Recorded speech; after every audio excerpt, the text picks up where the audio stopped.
Hi, welcome to Bookey, which unlock big ideas from world bestsellers in audio, text, and mind map. Please download Bookey at Apple Store or Google Play with more features. Get your free mind snack now. Today we will unlock the world's first science fiction novel, Frankenstein, or the Modern Prometheus. In reality, looking at this novel through modern eyes, the science is imprecise. So, why does it still stand as the first work of science fiction? This is primarily due to the novel's central premise, the scientific attempt to unlock the secrets of life through experiment, leading to the creation of artificial humans. This scenario established a fundamental paradigm for later science fiction stories. These required a science-based fantasy setting and needed to include aspects such as technological devices, unknown civilizations, or scientific events. All these elements have subsequently become common features of the genre. Critical thinking about technology is also at the core of the novel. This type of thought has since become a key theme in science fiction. In Frankenstein, Shelley tells us that going too far with science and pursuing inquiry to the point of obsession can lead to disaster. Frankenstein, the scientist, the novel's protagonist, crosses the bridge between life and death, commanding the ability to create life. However, he lacks the strength of character to take responsibility for the life he has created. The message is that when out of control, free of the constraint, and of ethical and moral considerations, technology can eventually become a sharpened blade that harms both the scientist and humanity as a whole. Frankenstein is, of course, above all more a prophecy than a parable. Scientific and technological developments are Mary Shelley's concern. She speculates regarding science's development and reflects on the tension between technological capacity and human morality. Even after 200 years, her thoughts continue to serve as a warning today. The story has a timeless charm, and merits repeated reading. We will consider the effect of the novel from 3 viewpoints. Part 1, the plot. Part 2, the novel's artistic features. Part 3, probing the book's thematic complexity. The novel begins with an account of the exploits of Robert Walton, an Arctic explorer. His adventures are presented to the reader in the form of 4 letters. From the letters, we can discern that this young man longs for companionship, and that he is determined to conquer nature, even at the cost of his life. In the first 3 letters, we learn that Walton's voyage is proceeding as planned. But in the 4th letter, adversity besets the smooth running of the adventure when Walton and his crew are trapped by floating ice. They have to stay where they are, waiting for the ice to melt and break up. At about 2 o'clock in the afternoon, a mist clears, and the crew can see dogs pulling sledges northward on the ice, about half a mile away. The man driving the sledge attracts the crew's attention. This figure's shape is humanoid, but he is exceptionally tall. To the crew, he seems more like a monster than an average person. The company of sailors are surprised. They keep an eye on the monster's movements. While the ship remains trapped in the ice, it is impossible for them to track him down. The following morning, the sky is grey. They see a second sledge coming. On this occasion, a regular man is the driver. Eventually, he slides up to the boat on the ice. This poor man is extremely weak, exhausted, and nearly frozen. When he learns that the ship is bound for the North Pole, he agrees to come on board. After some time together, Walton gradually gains the stranger's confidence. Then, when the 2 men are talking about exploration, suddenly, when Walton shares his desire to tame nature at all costs, his guest, on hearing this, puts his face in his hands and weeps. After a long pause, he asks, "Unhappy man, do you share my madness?" In order to deter Walton from following in his own disastrous footsteps, the guest agrees to tell him about his own experiences, a story as strange and terrifying as a storm. At this moment in the book, the narration shifts from Walton to this stranger whose name is Victor Frankenstein. Frankenstein comes from a celebrated family in Geneva. His parents are kind. They adopt an orphan named Elizabeth, in addition to raising Frankenstein and his 2 brothers. The boys refer to Elizabeth as their cousin. From an early age, Frankenstein exhibits a thirst for knowledge, especially a yearning to explore the mysteries of heaven and earth. By nature, he is a loner, but with one intimate friend, Henry Clerval. Clerval is an adventurer, generous, gentle, proud, and benevolent. With a supportive family and a good friend, naturally, Frankenstein enjoys a happy childhood. But, A single wrong step brings misfortune. At age 13, Frankenstein goes on a trip with his parents. On this visit, he encounters the works of Cornelius Agrippa, a German mystic, and he becomes interested in the ancient sciences and phenomena like the philosopher's stone, the elixir of life, and the methods of summoning ghosts or devils. From that point on, without hesitation, he becomes a faithful believer in the dark arts. At the age of 17, his mother dies. Afterwards, Frankenstein leaves to study at the University of Ingolstadt in Germany.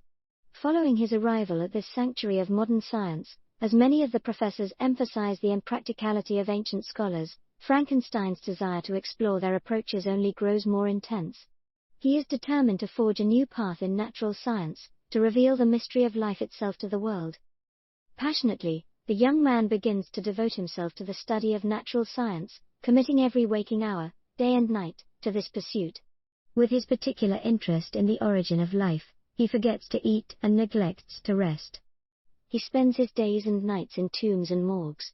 He observes how flesh decays, studying how maggots eat away brains, examining life and analyzing the causes and details of death. His fanatical research continues, until one day, a flash of lightning pierces the darkness of his thoughts, tearing through the fog that had been haunting his mind. In this flash, Frankenstein learns the secret to bringing the dead back to life. In his excitement, he forgets his morality.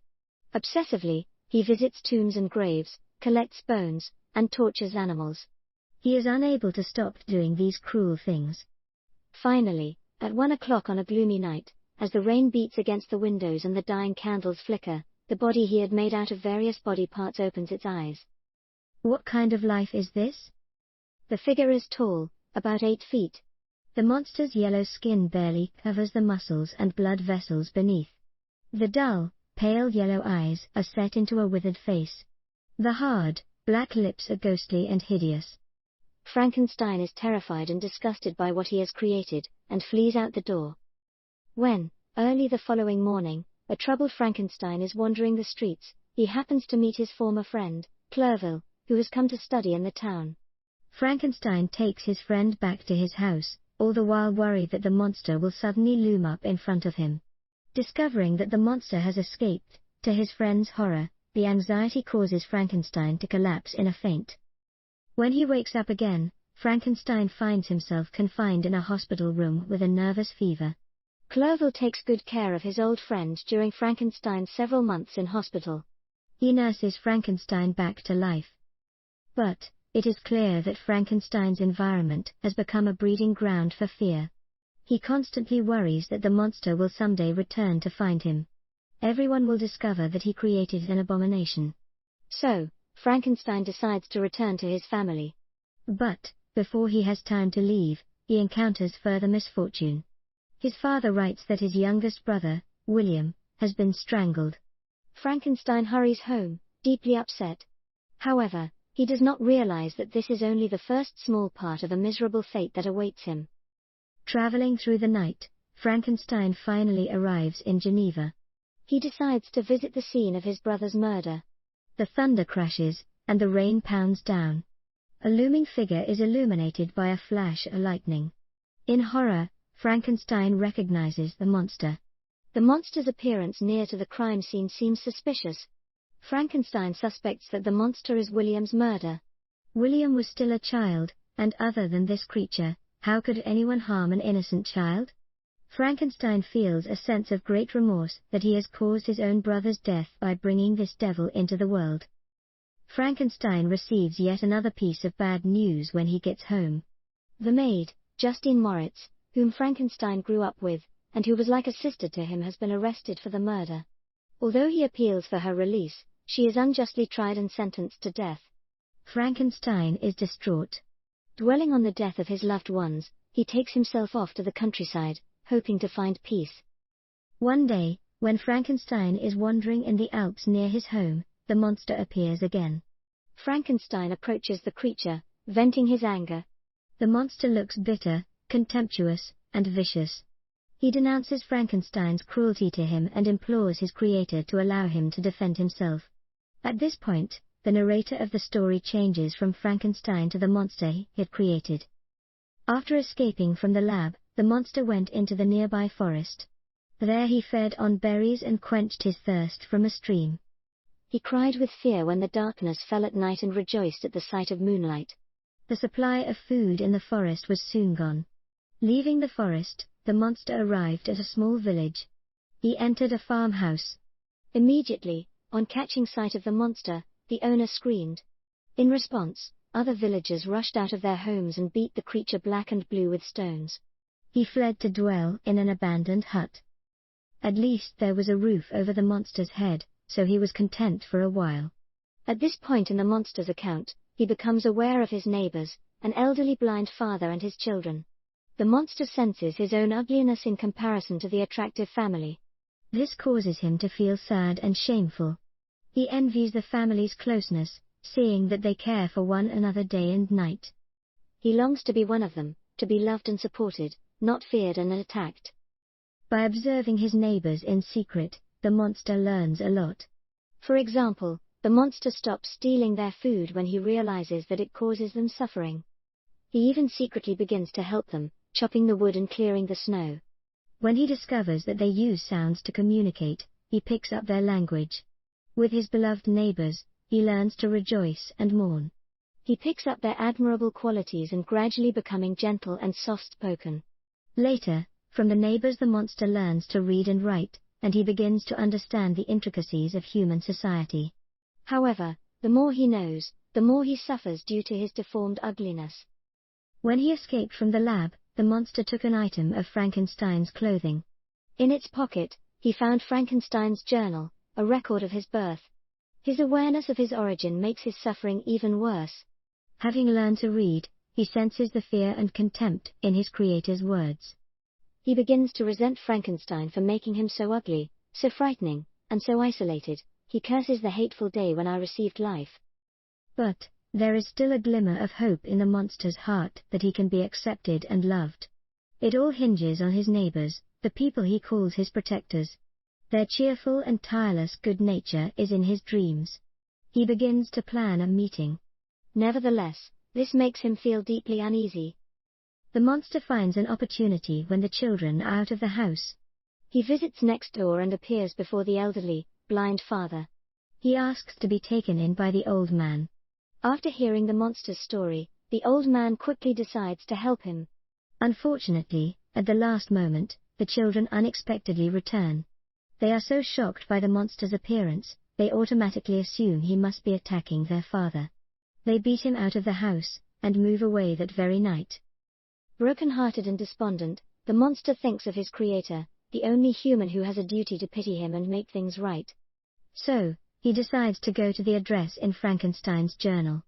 On his journey, the monster witnesses a young girl slip into a rapidly flowing river. He lunges out to save her.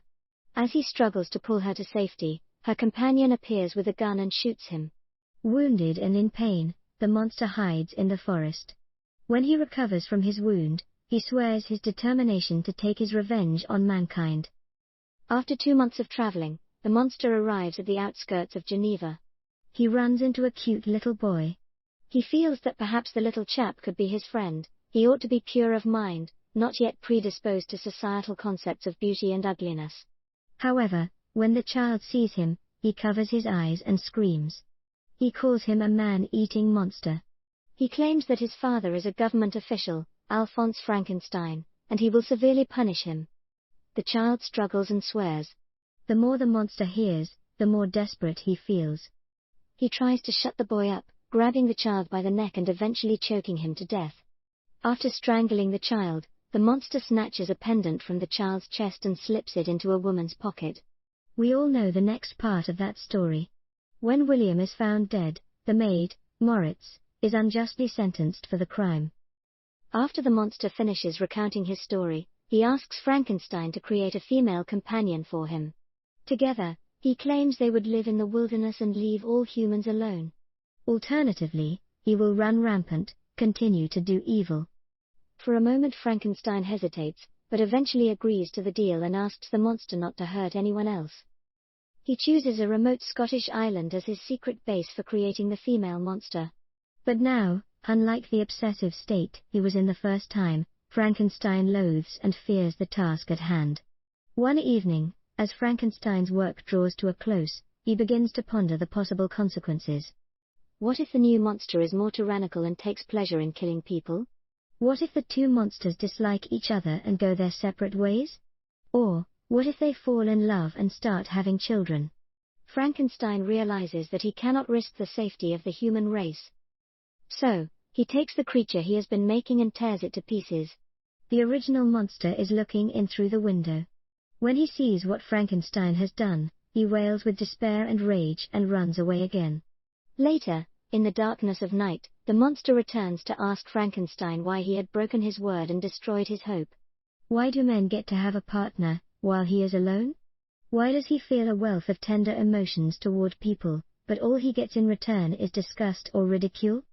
He growls, "I will be with you on your wedding night." Now, the monster begins to act out a vicious revenge. First, it kills Clerval. Frankenstein grieves, but he knows the nightmare is far from over. He keeps his pistol and dagger by his side, ready to fight the monster to the death. The monster finds an opportunity to strike, strangling his new wife, Elizabeth. Soon after hearing the news, his father dies from his grief as well. One after another, Frankenstein's relatives perish. Tormented by thoughts of revenge, he vows to avenge those he loved killed by the hands of the monster he created. He travels far and wide, searching for clues that might reveal the monster's location and where he will strike again. Thanks to the monster's conspicuous appearance, Frankenstein is not without leads. The monster deliberately leaves signs to keep Frankenstein's hope alive. He wants to prolong his torment, not give him the luxury of death from despair. Then, coming over the ice, Frankenstein meets Walton. It's September 9th, Frankenstein cannot go on much longer.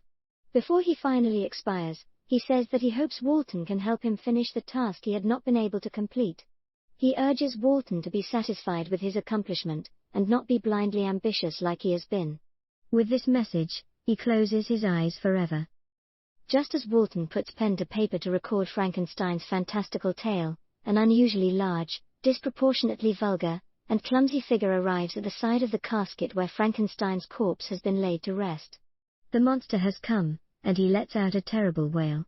The creature relates his own experience to Walton. He tells how he could not control the impulse of revenge. His revenge is compulsive, enacted again and again. Often he regrets his actions even as he's doing them. He describes himself as a fallen angel, loathing himself for his sins. He decides to make his way to the North Pole, where he will burn his detestable body in order to obtain peace for his soul. When he comes to the end of his account, as the ship breaks free of the ice and turns to make its way back home, the monster jumps overboard and disappears into the night.